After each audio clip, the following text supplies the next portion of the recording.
جب تک کہ تم اپنی پسندیدہ چیزوں کو اللہ کے نام پر خرچ نہ کرنے لگ جاؤ۔ گویا اعلیٰ درجے کی پسندیدہ چیز اللہ کے نام پر دینی چاہیے۔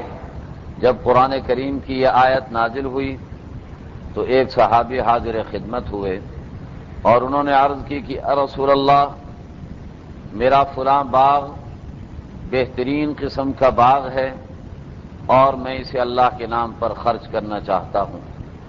حضور اکرم صلی اللہ علیہ وسلم نے فرمایا یہ تو بہت اچھا باغ ہے تمہارا، تم اسے اپنی ضروریات کے لیے کیوں نہیں رکھ لیتے ہو؟ تو انہوں نے جواب میں کہا کہ آج ہی آپ نے قرآن کریم کی جو آیت ہمیں بتائی ہے لن تنالوا البر حتى تنفقوا مما تحبون، کہ نیکی کے کمال کو اس وقت تک نہیں پہنچ سکتے جب تک اپنی پسندیدہ چیز کو اللہ کے نام پر نہ لگا دو۔ میری جتنی جائیداد اور جتنا مال ہے اس میں سب سے زیادہ پسندیدہ اور اعلیٰ درجے کی چیز میرا یہ باغ ہے جس سے مجھے بہترین آمدنی اور پیسہ حاصل ہوتا ہے۔ چونکہ مجھے سب سے پسند ہے اور اللہ نے پسندیدہ چیز مانگی ہے، اس بنا پر میں اسے اللہ کے نام پر دے رہا ہوں، آپ اسے خرچ کر دیجئے۔ تو معلوم یہ ہوا کہ صحابہ کرام رضوان اللہ تعالی علیہم اجمعین کا ایسا مزاج بن چکا تھا کہ جیسے ہی قرآن اترتا صحابہ اس کے مطابق عمل کرنے کے لیے پوری طرح اپنے آپ کو تیار رکھا کرتے تھے۔ اللہ ہمیں بھی توفیق مرحمت فرما دے۔ اس کے بعد اللہ رب العزت فرماتے ہیں کہ اللہ پر جھوٹ باندھنا یہ بدترین جرم ہے اور اللہ پر جھوٹ باندھنے والے ظالم لوگ ہیں۔ قل صدق اللہ، ان سے کہیے کہ اللہ تو سچائی کی بات کرتے ہیں۔ فاتبعوا ملت ابراہیم حنیفا، لہذا ابراہیم علیہ السلام کا نظام زندگی اپنائیں، ابراہیم کی ملت کو اختیار کریں۔ اور ابراہیم علیہ السلام کا نظام زندگی کیا تھا؟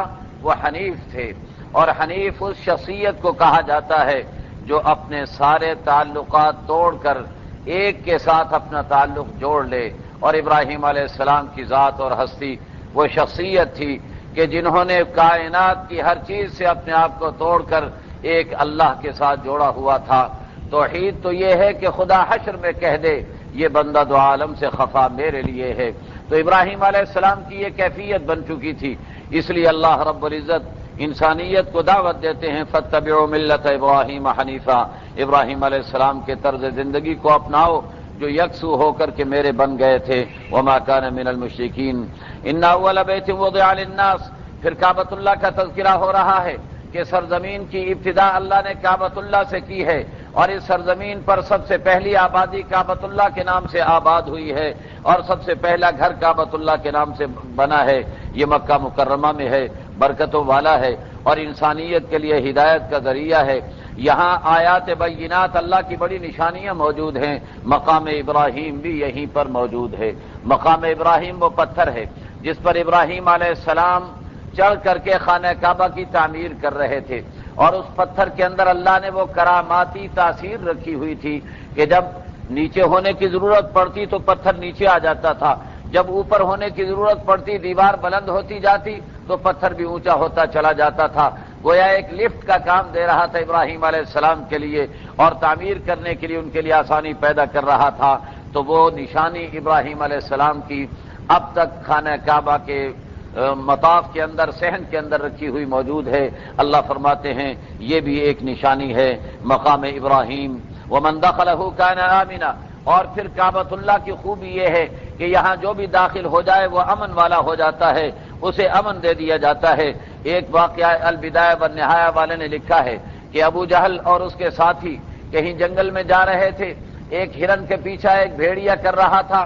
ہرن نے بھاگتے ہوئے حرم شریف کی حدود کے اندر جیسے ہی قدم رکھ لیا اور حرم کے حدود میں داخل ہو گیا تو بھیڑیا وہیں حدود پر بیٹھ گیا، اور آگے بڑھ کر اس نے ہرن پر کوئی حملہ نہیں کیا۔ تو ابو جہل اپنے ساتھیوں سے کہنے لگا کہ کیسے تعجب کی بات ہے کہ یہ بھیڑیا بھی حرم کا احترام کرتا ہے اور حرم کے احترام کے اندر جانوروں کو نہیں ستاتا ہے۔ بھیڑیے سے آواز آئی، اس نے کہا میں اس سے زیادہ تمہیں تعجب کی بات بتاؤں، محمد یدعوکم الی الجنۃ وانتم تدعونہ الی النار، محمد تمہیں جنت کی طرف بلا رہے ہیں اور تم ایسے بدبخت ہو کہ تم جہنم کی طرف چلے جا رہے ہو۔ اس سے معلوم یہ ہوتا ہے کہ اللہ نے حرم محترم کو امن والی جگہ بنایا ہے۔ اللہ فرماتے ہیں ومن دخلہ کان آمنا، اور پھر اس کے بعد اللہ نے فرمایا کہ خانہ کعبہ تک پہنچنے کی جس میں استطاعت موجود ہو، اور استطاعت کا مطلب یہ ہوتا ہے کہ راستے کا سفر خرچ بھی ہو، کرایہ بھی ہو، وہاں کے رہنے کے خرچہ بھی موجود ہو، جس کے پاس اتنی گنجائش ہو تو ایسے شخص پر حج فرض ہو جاتا ہے۔ وَلِلَّهِ عَلَى النَّاسِ حِجُّ الْبَيْتِ مَنِ اسْتَطَاعَ إِلَيْهِ سَبِيلًا، اللہ کی طرف سے لوگوں پر فرض کر دیا گیا ہے خانہ کعبہ کا حج کرنا جو کہ خانہ کعبہ تک جانے کی گنجائش رکھتا ہو۔ وَمَنْ كَفَرَ فَإِنَّ اللَّهَ غَنِيٌّ عَنِ الْعَالَمِينَ، جو انکار کرے تو اللہ دنیا جہان والوں سے مستغنی ہے۔ یہاں علماء فرماتے ہیں کہ اللہ نے کفر کا لفظ کیوں استعمال کیا؟ ادھر تو حج کی فرضیت کی بات کی گئی اور ادھر کفر کا لفظ استعمال کیا گیا۔ علماء یہ بتاتے ہیں کہ اس کا مطلب یہ ہے جو حدیث شریف کے اندر آتا ہے، اللہ کے نبی علیہ الصلوۃ والسلام نے ارشاد فرمایا کہ جس شخص پر حج فرض ہو جائے، من ملک زادا وراحلہ، جو زاد و راحلہ کی گنجائش رکھتا ہو، خانہ کعبہ تک پہنچنے کی گنجائش رکھتا ہو، فلم یحج، اس کے باوجود بھی حج کرنے کے لیے نہ جائے، فلا علیہ ان یموت یہودیا او نصرانیا، وہ چاہے یہودی ہو کے مرے چاہے نصرانی ہو کے مرے، ہمارے مسلمانوں کے ساتھ اس کا کوئی تعلق اور واسطہ نہیں ہے۔ اس لیے علماء فرماتے ہیں کہ حج بیت اللہ فرض ہونے کے بعد کرنے کے لیے نہ جانا ایسی منحوس حرکت ہے کہ اس کی وجہ سے مرتے مرتے انسان ایمان سے محروم ہو جایا کرتا ہے اور دنیا سے ایمان سے محروم ہو کر کے جاتا ہے۔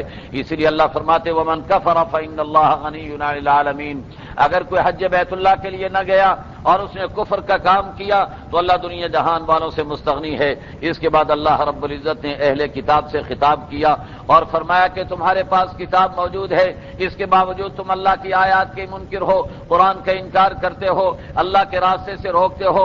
یاد رکھو اللہ تمہارے کرتوتوں سے کبھی غافل نہیں ہے اور تمہیں اس کا بدلہ چکھنا پڑے گا۔ یا ایھا الذین آمنوا ان تطیعوا فریقا من الذین اوتوا الکتاب، اے ایمان والو اگر تم یہود و نصارہ کے تابع بن گئے، اہل کتاب کی اتباع کرنے لگ گئے تو یاد رکھو یردوکم بعد ایمانکم کافرین، تو یہ تمہیں کافر بنانے سے کم کسی قیمت پر راضی نہیں ہوں گے، تمہیں کافر بنا کر کے چھوڑیں گے۔ اس لیے عیسائیوں اور یہودیوں کے ساتھ اتحاد کی باتیں اور عیسائیوں اور یہودیوں کے ساتھ یکجہتی کی باتیں یاد رکھیے یہ ایمان سے محرومی کی بات ہے۔ قرآن یہ بتا رہا ہے کہ عیسائیت یا یہودیت تمہارے ساتھ کبھی یکجہتی نہیں کر سکتی۔ ایک ہی صورت ہے کہ تم اپنے اسلام سے دستبردار ہو جاؤ، اپنے دین کو چھوڑ دو، تب جا کر کے یہود و نصارہ تمہیں اپنا مانیں گے، ورنہ تمہارے ساتھ کسی قیمت پر بھی وہ صلح نہیں کر سکتے ہیں۔ پھر قرآن کریم یہ کہتا ہے یا ایھا الذین آمنوا اتقوا اللہ حق تقاتہ، اے ایمان والو اللہ سے ایسا تقوی پیدا کرو، اللہ سے ایسا ڈر اپنے اندر پیدا کرو جیسا کہ ڈر پیدا کرنے کا حق ہوا کرتا ہے۔ ولا تموتن الا وانتم مسلمون، اور یاد رکھو اسلام کے علاوہ کسی اور کیفیت پر تمہاری موت نہیں آنی چاہیے، جب مرو تو اسلام پر تمہیں مرنا ہوگا۔ واعتصموا بحبل اللہ جميعا ولا تفرقوا، فرقے بازی نہ کرو اور اللہ کی رسی کو مضبوط تھام لو۔ یہاں اللہ نے حکم بھی دیا اور اس کے ساتھ ساتھ اللہ نے فرقہ بازیت سے بچنے کا طریقہ بھی بتا دیا۔ اللہ نے کہا کہ معاشرے کے اندر فرقہ واریت کو نہیں پھیلانا چاہیے۔ فرقہ واریت سے بچنے کا راستہ کیا ہوگا کہ تمام فرقوں کو تسلیم کر لیا جائے؟ نہیں، قرآن کی یہ تعلیم نہیں ہے۔ قرآن یہ کہتا ہے واعتصموا بحبل اللہ جميعا، اللہ کی رسی کو مضبوطی سے تھام لو، یہی راستہ ہے فرقہ واریت سے جان چھڑانے کا۔ جب تم اللہ کی رسی کو تھامو گے، قرآن کے دامن میں آؤ گے، سارے ناجائز نظریات کو چھوڑ دو گے اور حق پر آنے کے لیے تیار ہو جاؤ گے، یہی راستہ اور ابتدا ہوگی فرقہ واریت سے جان چھڑانے اور بچنے کی۔ قرآن کریم یہ کہتا ہے واذکروا نعمت اللہ علیکم اذ کنتم اعداء فالف بین قلوبکم فاصبحتم بنعمتہ اخوانا۔ قرآن کریم کہتا ہے کہ دیکھو تجربہ ہو چکا، صحابہ کرام اسلام سے پہلے انتشار کا شکار تھے، باہمی قتل و غارت گری کا شکار تھے۔ قرآن آ گیا، قرآن کی برکتوں سے اللہ نے ان کے اندر اتحاد و اتفاق پیدا کر دیا۔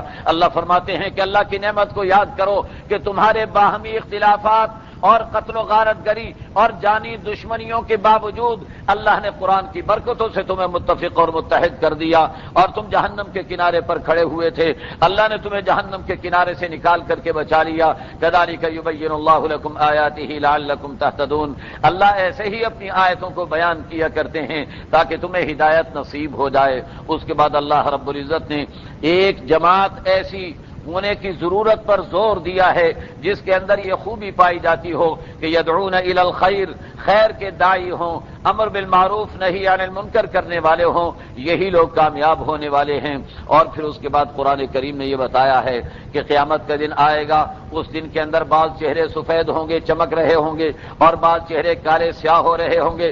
کالے سیاہ چہروں والے کافر بے ایمان ہوں گے، اللہ کے نافرمان ہوں گے، اللہ انہیں عذاب کے اندر مبتلا کر دیں گے، اور سفید چہرے چمکنے والے چہرے ففی رحمت اللہ، اللہ کی رحمت کے اندر ہوں گے، ہم فیہا خالدون، وہ اس میں ہمیشہ ہمیشہ رہیں گے۔ اللہ ہمیں بھی ان کے اندر شامل فرما دیں۔ تلک آیات اللہ نتلوہا علیک بالحق وما اللہ یرید ظلما للعالمین۔ اللہ فرماتے ہیں یہ اللہ کی آیتیں ہیں، اللہ برحق طریقے پر تمہیں پڑھ کر کے سنا رہے ہیں، اور یاد رکھو کہ اللہ دنیا جہان پر ظلم نہیں کرنا چاہتے ہیں۔ وَلِلَّهِ مَا فِي السَّمَاوَاتِ وَمَا فِي الْأَرْضِ، آسمان و زمین کی حکمرانی اللہ ہی کے لیے ہے۔ وَإِلَى اللَّهِ تُرْجَعُ الْأُمُورُ، اور تمہیں لوٹ کر، ہر چیز میں لوٹ کر اللہ ہی کی طرف چلے جانا ہے۔ كُنتُمْ خَيْرَ أُمَّةٍ أُخْرِجَتْ لِلنَّاسِ، امت مسلمہ کی فضیلت کو بیان کیا جا رہا ہے، اور اللہ فرما رہے ہیں کہ امت مسلمہ کی یہ فضیلت ہے کہ انسانیت کے نفع کے لیے، انسانیت کے مفاد کے لیے امت مسلمہ کی تخلیق کی گئی ہے۔ تأمرون بالمعروف وتنہون عن المنکر، امت مسلمہ کی خوبیوں میں بڑی خوبی یہ ہے کہ امر بالمعروف کرتے ہیں، نہی عن المنکر کرتے ہیں۔ وتؤمنون باللہ، اور ایمان والے تو یہ لوگ ہیں ہی۔ ولو آمن اہل الکتاب لکان خیرا لهم منهم المؤمنون واکثرهم الفاسقون۔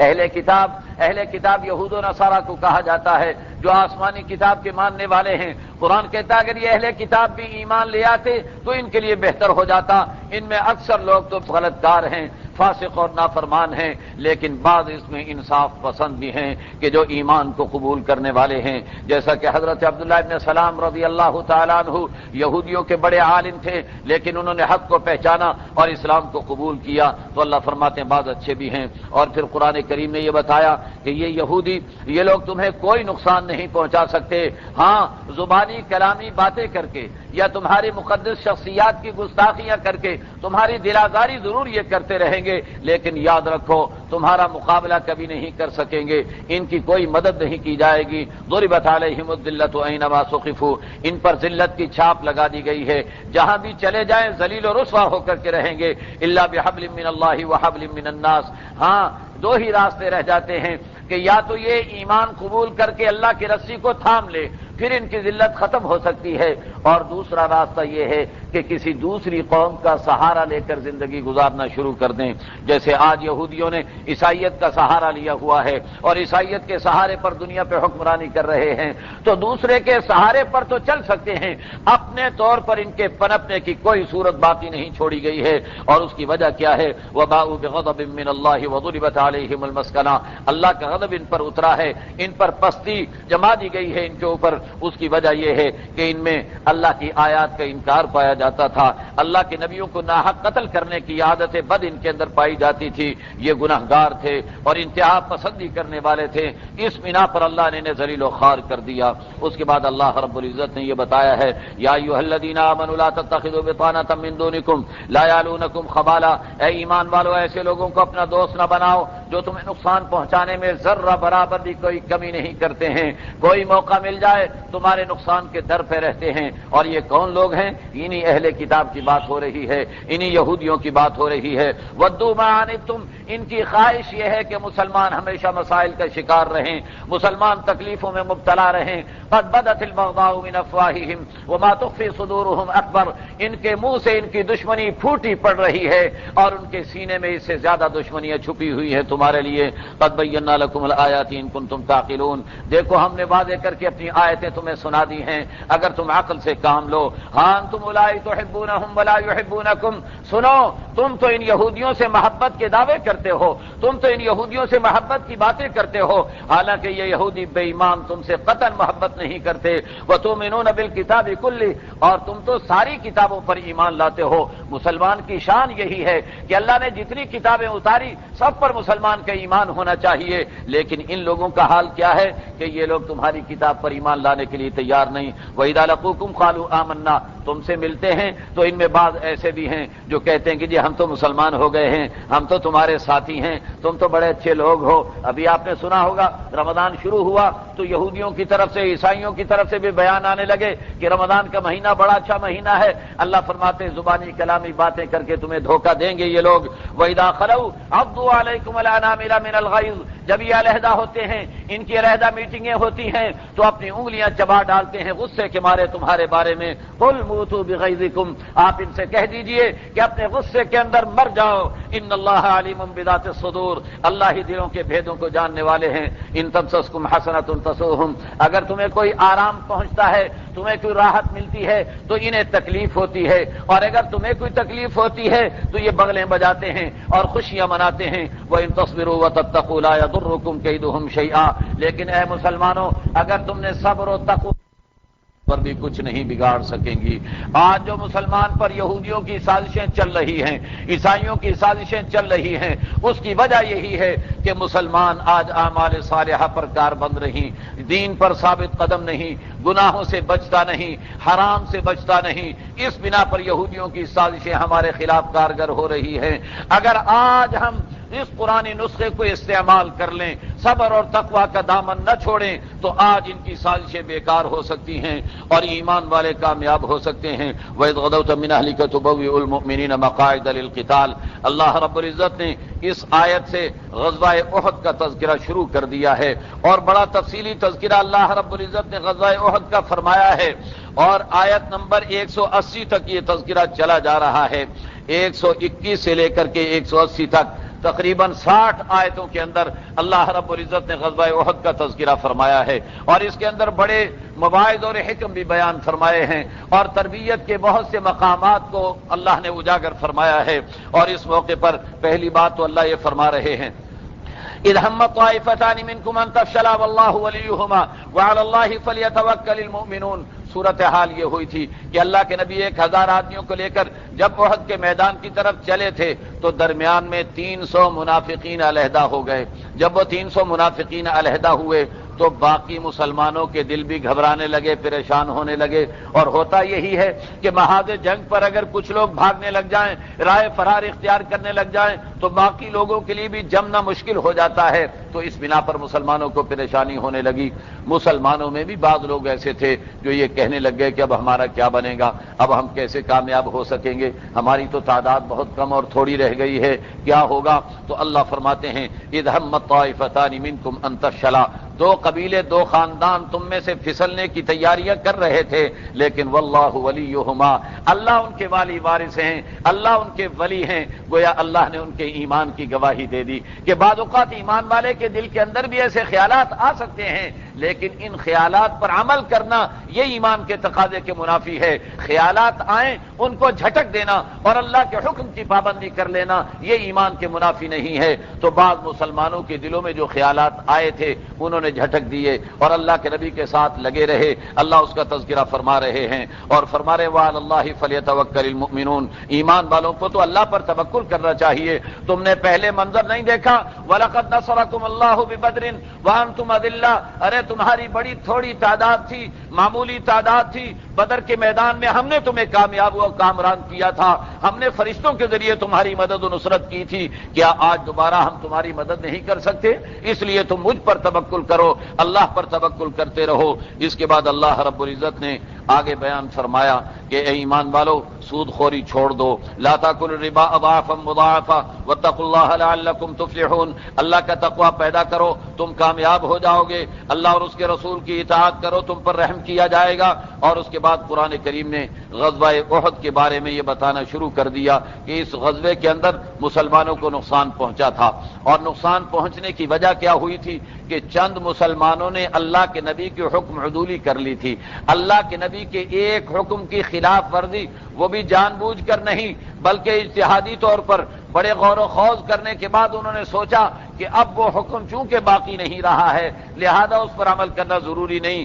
اتنی سی کوتاہی بھی اللہ نے گوارا نہیں کی, اور جیتی ہوئی جنگ کو شکست کے اندر تبدیل کر دیا اور 70 مسلمان شہید ہو گئے، اللہ کے نبی بھی زخمی ہو گئے۔ تو اللہ رب العزت نے اس صورتحال کا تذکرہ فرمایا ہے۔ اللہ فرماتے ہیں کہ اگر تمہیں کوئی ایسی تکلیف پہنچی ہے، ان یمسسکم قرح فقد مس القوم قرح مثلہ، اگر تم زخمی ہوئے ہو، تمہارے بندے مارے گئے ہیں تو کوئی بات نہیں ہے، اس سے پہلے کافروں کے بندے بھی مارے گئے ہیں اور کافر بھی اس سے پہلے زخمی ہوئے ہیں، لہذا یہ تلک بتلک برابر سرابر ہو گیا۔ وتلک الایام نداولها بین الناس، یہ فتح و شکست کے معاملات تو اللہ پھراتے رہتے ہیں لوگوں کے درمیان میں۔ اور ولیعلم اللہ الذین آمنوا ویتخذ منکم شہداء، کیوں ایسا ہوتا ہے؟ اس لیے کہ اللہ یہ چاہتے ہیں کہ ایمان والے کھل کر کے سامنے آ جائیں۔ ولیعلم اللہ الذین آمنوا ویتخذ منکم شہداء، اور اللہ تم میں بعض لوگوں کو شہادت کے مرتبہ علیٰ پر فائز فرما دیں۔ یہ مقاصد ہوا کرتے ہیں تکالیف کے آنے کے، مشکلات کے آنے کے۔ اس بنا پر میں یہ کہا کرتا ہوں کہ آج کے دور میں مسلمانوں پر جو مصائب اور تکالیف آ رہی ہے اور مجاہدین جن کٹھن حالات سے گزر رہے ہیں، در حقیقت اللہ ایمان والوں کو اور بے ایمانوں کو پرکھ رہے ہیں اور علیحدہ علیحدہ کر رہے ہیں۔ اللہ یہ بتا رہے ہیں کہ وَلِيَعْلَمَ اللَّهُ الَّذِينَ آمَنُوا وَيَتَّخِذَ مِنكُمْ شُهَدَاءَ، بعض لوگوں کو شہادت کے مرتبے پر ہم فائز کرنا چاہتے ہیں اور لوگوں کے ایمان کو ہم پرکھنا چاہتے ہیں۔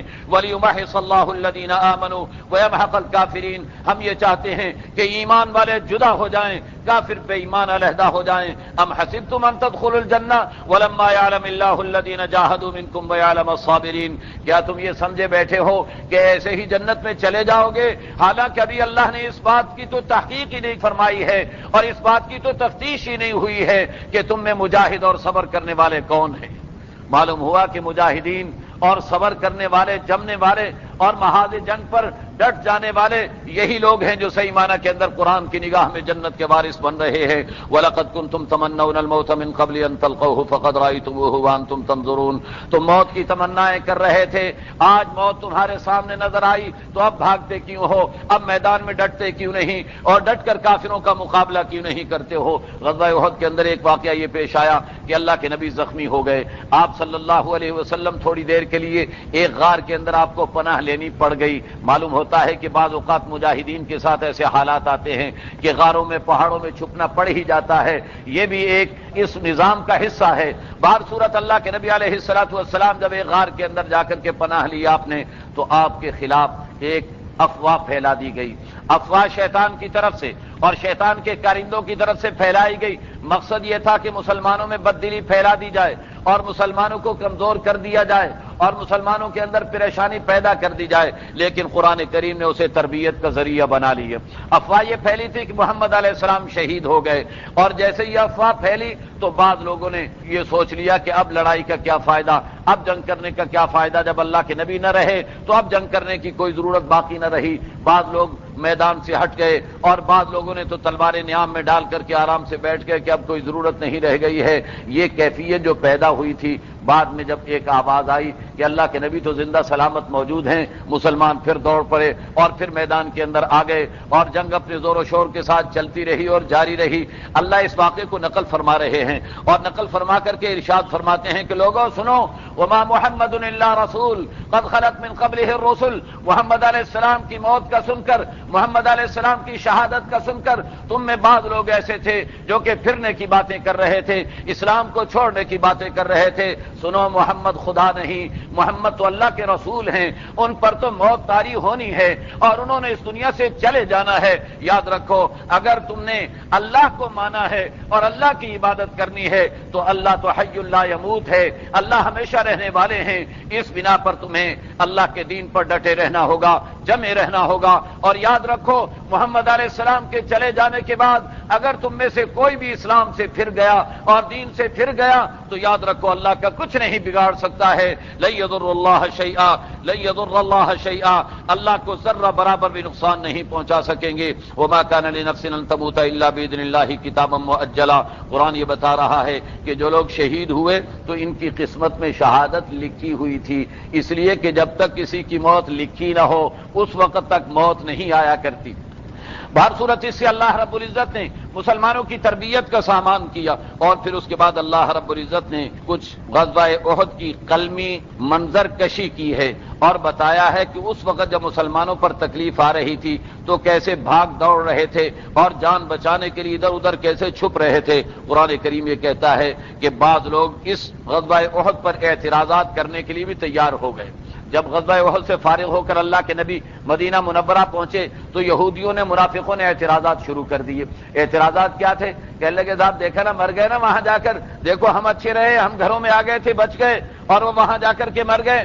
کیوں جی؟ ایسی باتیں آج ہم بھی کر رہے ہیں نا مجاہدین کے بارے میں، وہی باتیں جو اس دور میں ہو رہی تھی وہی باتیں آج بھی کی جا رہی ہیں۔ تو کیا کہہ رہے تھے وہ بے ایمان لوگ؟ کہنے لگے دیکھا وہاں جا کر کے مرے نا، اگر ہمارے ساتھ ہوتے، لو کانوا عندنا ما ماتوا وما قتلوا، اگر ہمارے پاس ہوتے تو نہ مرتے نہ قتل کیے جاتے۔ اور پھر کیا کہنے لگے؟ کہنے لگے اگر یہ جہاد ہوتا تو ہم چلے جاتے، یہ جہاد تو تھا ہی نہیں، اس لیے کہ مقابلے پر 3000 کافر، اتنی بڑی تعداد اور اتنا اسلحہ، اتنے اسلحے اور اتنی تعداد کا مقابلہ ہم کیا کر سکتے تھے؟ یہ تو لڑائی تھی ہی نہیں، لہذا یہ تو نورا کشتی تھی، اس بنا پر ہم گئے ہی نہیں اس کے اندر۔ تو قرآن کریم نے جواب دیا، قرآن کریم نے اس کے جواب کے اندر یہ فرمایا کہ پہلی بات تو یہ ہے کہ کامیابی کی باتیں، تو کامیابی تو ینصرکم اللہ فلا غالب لکم، اگر اللہ کی مدد آ گئی تو تمہاری تھوڑی تعداد بھی غالب ہو کر کے رہے گی، اور اگر اللہ نے مدد نہ کی تو تم کبھی غالب نہیں آ سکتے ہو۔ اور دوسری بات کہ تم گھروں میں رہ کر موت سے بچ گئے ہو، اللہ کہتے ہیں ٹھیک ہے،